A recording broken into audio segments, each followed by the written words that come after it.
Assalamualaikum selamat datang kembali di Guru Gembul Channel. 1 tahun masa pemerintahan Jokowi yang paling akhir, Indonesia dihujani oleh begitu banyak masalah, dan kita bisa saja menyebut ini adalah masalah multidimensi karena menyangkut banyak sekali aspek kehidupan. Yang paling kentara itu adalah masalah penegakan hukum di Indonesia yang benar-benar mengecewakan.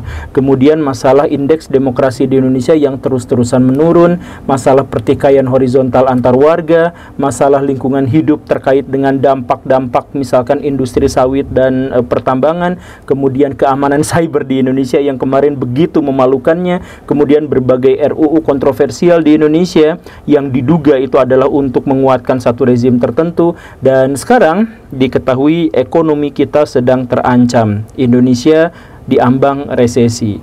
BPS kemarin mengajukan beberapa data yang cukup mengerikan dan menjadi viral. Yang pertama itu adalah terkait dengan Gen Z di Indonesia yang 10 jutanya menganggur, tidak bersekolah, tidak kuliah, dan tidak juga bekerja. Dan ini tentu saja adalah ancaman yang serius buat masa depan bangsa. Dan kemarin-kemarin juga BPS mengeluarkan sebuah data yang cukup mengerikan juga, yaitu kelas menengah di Indonesia turun, dan itu menjadi sebuah tren dalam 5 tahun terakhir.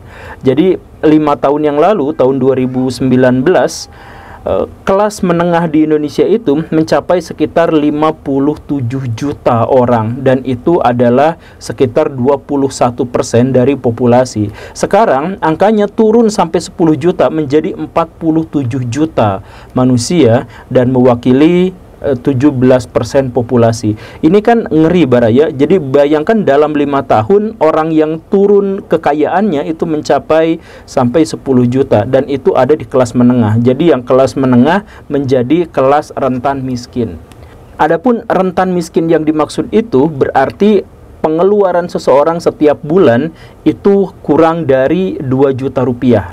Jadi di Indonesia orang disebut menengah penghasilannya itu ketika memiliki pendapatan antara 2 juta sampai 10 juta rupiah atau 99,9 juta rupiah. Di atas itu berarti orangnya menengah ke atas, di bawah itu berarti rentan terhadap kemiskinan atau bahkan miskin. Nah, artinya apa? 10 juta yang awalnya sudah di tengah itu yang memiliki penghasilan 2 juta ke atas dan 10 juta ke bawah itu sekarang sirna berkurang ke arah yang lebih bawah lagi. Nah, kenapa bisa seperti itu? Apakah Baraya termasuk orang yang seperti itu? Dan kalau memang seperti itu, apa yang harus kita lakukan?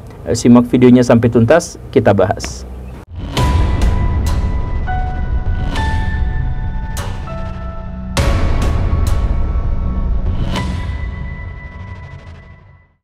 Tepat 1 Juli tahun 2020, Bank Dunia datang ke Indonesia untuk menganugerahkan satu optimisme yang sangat luar biasa, bahwa Indonesia sekarang memasuki kriteria sebagai negara berpenghasilan menengah ke atas.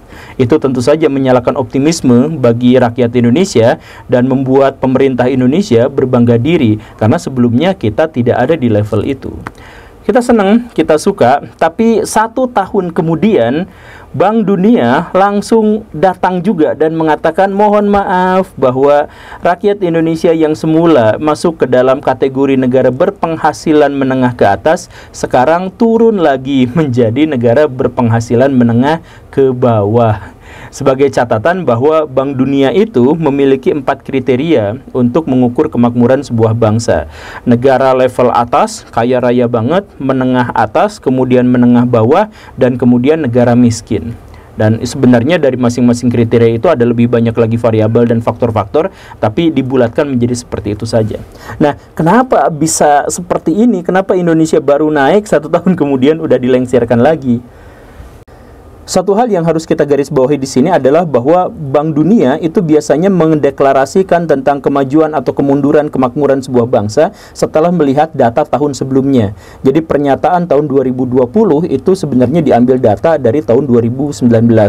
Dan pada waktu itu Indonesia memang sedang baik-baik saja karena baru saja mau akan menggelontorkan uang yang sangat besar untuk berhadapan dengan COVID. Kan begitu. Nah, begitupun seterusnya ketika tahun 2021 Bank Dunia Dunia mengeluarkan pernyataan bahwa Indonesia kembali turun pendapatannya, itu datanya diambil dari tahun 2020. Dan dari situ pula lah kemudian kita mengetahui bahwa penurunan penghasilan Indonesia itu didapatkannya gara-gara COVID, gitu kan? Nah, tapi di sini ada masalah. Setelah COVID-nya lengser, setelah COVID-nya berlalu, kenapa langsung ada pernyataan berikutnya bahwa tingkat kemakmuran masyarakat Indonesia itu menurun lagi? Nah, ini pertanyaan berikutnya, kenapa bisa seperti itu? Masalahnya kita harus mulai dari tahun 2022. Pada waktu itu kita digembar-gemborkan oleh prediksi bahwa tahun 2023 itu gelap. Pak Raymond Chin itu punya video yang sampai akhirnya viral, dan dia mengutip pernyataan dari Pak Jokowi, mengutip pernyataan Ibu Sri Mulyani dan sebagainya, yang mengatakan bahwa 2023 hati-hati, siap-siap akan terjadi resesi, kan begitu, yang ternyata tidak terjadi. Terjadinya justru malah atau mendekati resesi itu terjadi tahun 2024 gitu. Jadi sebenarnya ini adalah yang sudah diprediksi oleh para ekonom sejak lama gitu, cuman waktunya bergeser 1 tahun.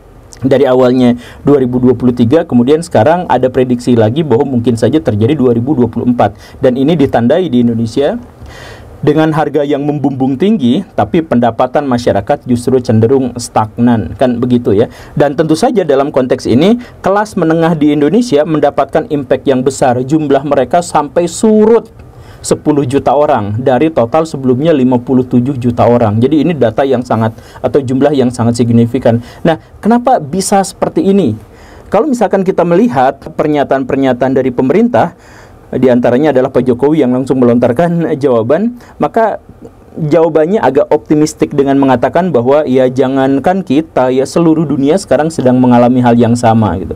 Ya karena memang di seluruh dunia kejadiannya seperti ini. Apa alasan di seluruh dunia juga mengalami yang seperti ini? Ya gara-gara tadi itu, gara-gara setelah COVID kita butuh perbaikan-perbaikan ekonomi, dan sampai sejauh ini Fed itu lembaga yang ngeluarin duit-duit itu sampai sekarang juga mencoba untuk meningkatkan suku bunga setinggi-tingginya gitu. Dan akhirnya dan tujuannya adalah untuk apa? Untuk mengerem ekonomi sebenarnya, untuk mengerem transaksi-transaksi gitu, sirkulasi uang. Jadi maksudnya ketika suku bunga dinaikin, kan pada akhirnya banyak orang yang menyimpan uangnya itu di bank daripada dia harus investasi atau beli kripto gitu. Karena sesuatu yang high risk itu sebaiknya dikurangin, dan sekarang kita cari yang pasti-pasti aja. Dan sekarang suku bunga bank kan lagi tinggi-tingginya, jadi mendingan nyimpen uangnya di sana gitu.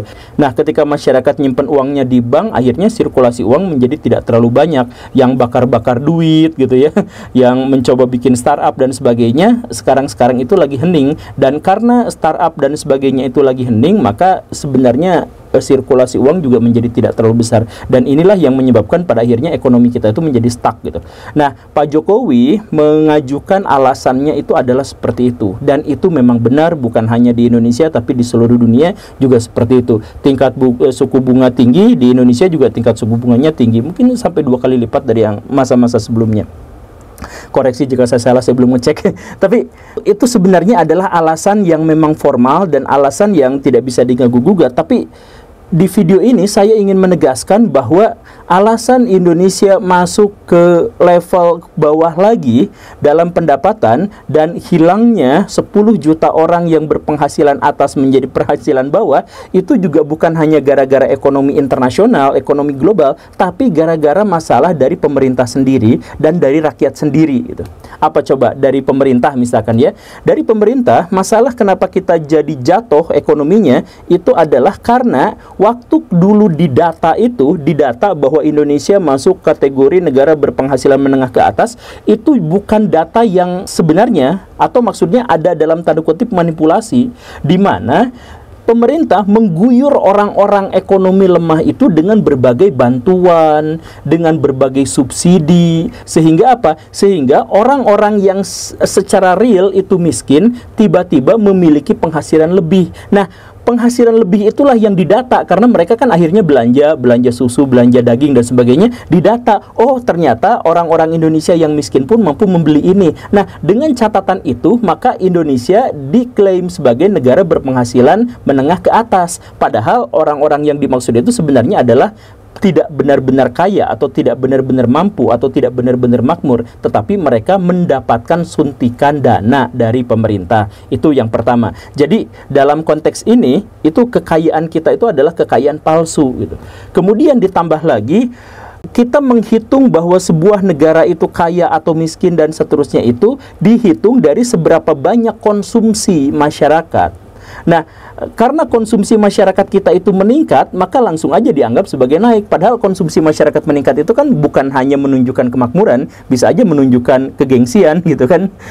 Jadi misalkan gini ya, saya mohon maaf, di negara-negara yang kemajuan ekonominya itu real, mereka majunya itu apa? Setelah mereka berhasil mengelola industri sumber daya alam, mereka pindah ke sumber daya manufaktur. Setelah manufaktur, mereka naik lagi ke jasa gitu kan. Jadi seharusnya kalau Indonesia itu naik ekonominya, maka kita harus melihat pabrik-pabrik yang lebih banyak bertebaran, dan kemudian nanti jasa-jasa yang semakin variatif, kan begitu. Nah, tapi di Indonesia tidak. Yang naik itu apa? Yang naik itu adalah sawit yang ekspornya naik berkali-kali lipat, batu bara yang naiknya berkali-kali lipat. Artinya apa? Kita kemajuannya kemajuan semu, kemakmurannya kemakmuran semu. Karena skema bahwa kita tuh harus dari sumber daya alam, kemudian manufaktur, kemudian jasa, itu gak terjadi. Yang terjadi adalah sumber daya alamnya yang diperbanyak gitu, yang ekspornya dipertegas gitu. Nah, dari sinilah saya kemudian berpikir bahwa sebenarnya pemerintah Indonesia itu bikin modus gitu.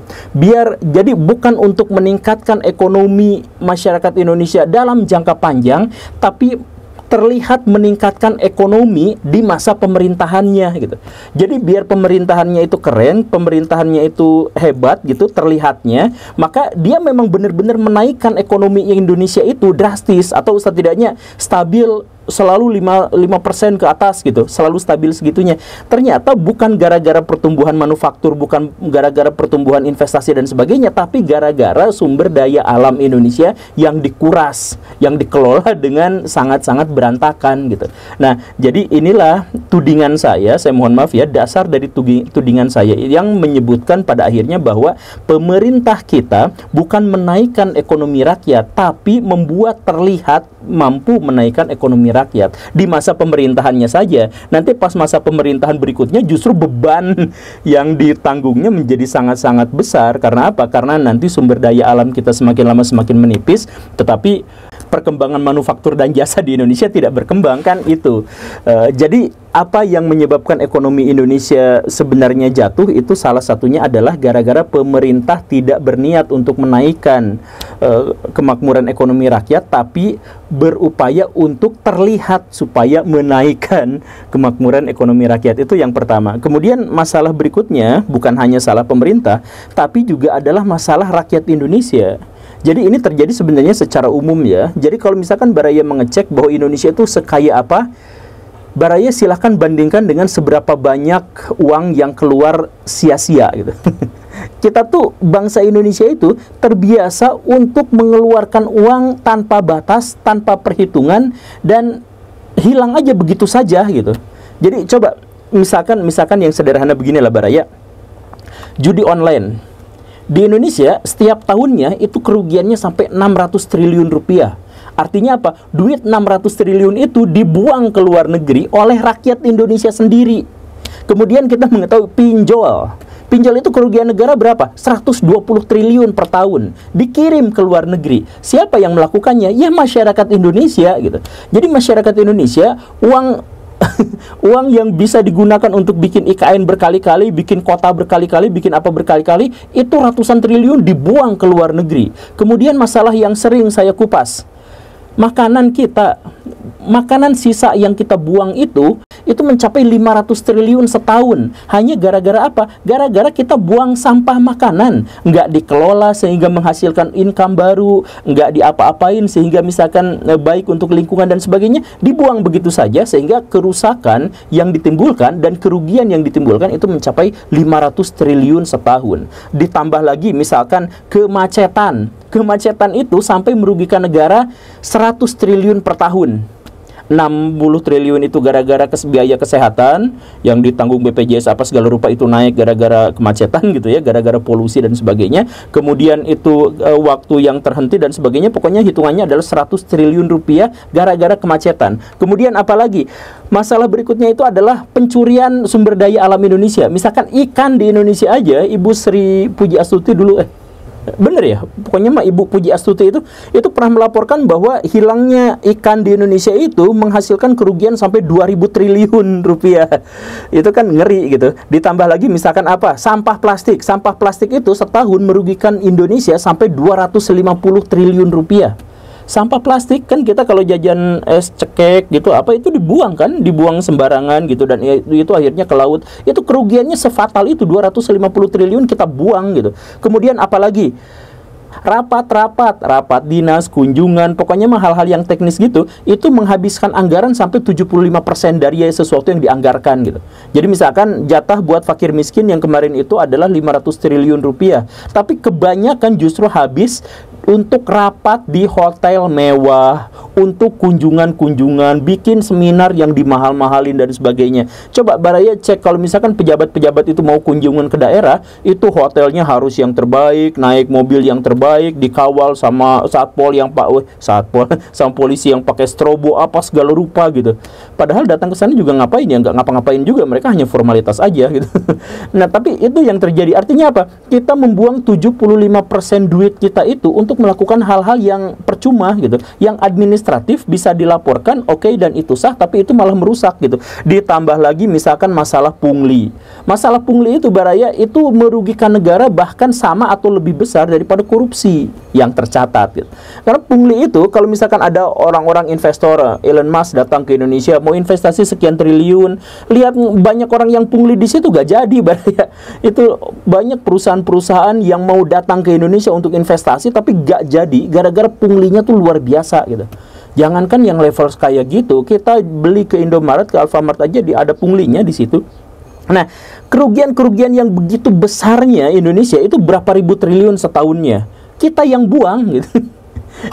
Jadi kita dapat penghasilan ya segini sedih gitu, tapi kenapa kita justru malah buang uang yang segitu banyaknya? Kalau misalkan uang yang ribuan triliun setahun itu kita gunakan misalkan untuk biaya pendidikan, untuk pelatihan, untuk membangun sumber daya manusia Indonesia yang tangguh, untuk kemudian mencetuskan industri-industri, manufaktur dan sebagainya, tentu saja Indonesia itu akan cepat sekali menjadi negara yang makmur. Tapi kan tidak, kita cenderung untuk buang-buang duit. Ya bukan hanya pemerintah yang tadi ya, rakyatnya juga melakukan hal yang semacam itu. Jadi please lah Baraya, ini membuat kebaikan bersama. Yuk kita sama-sama dalam satu sisi tetap kritis terhadap pemerintah, kita ajukan kesalahan-kesalahan pemerintah, minta mereka untuk mempertanggungjawabkannya dan kita terus kontrol mereka. Tetapi di sisi lain, rakyat Indonesia pun harus bertanggung jawab atas ulah-ulah dan dampak-dampak yang mereka kerjakan gitu. Agar apa? Agar kita menjadi semakin makmur, agar kita menjadi semakin kaya, dan agar kita menjadi lebih sejahtera untuk diri kita dan keluarga kita dan keturunan-keturunan kita. Semoga 2045 kita akan menjadi negara yang lebih besar, lebih makmur, lebih berdaya daripada sekarang. Terima kasih karena sudah menyimak. Saya Guru Gembul. Assalamualaikum warahmatullahi wabarakatuh.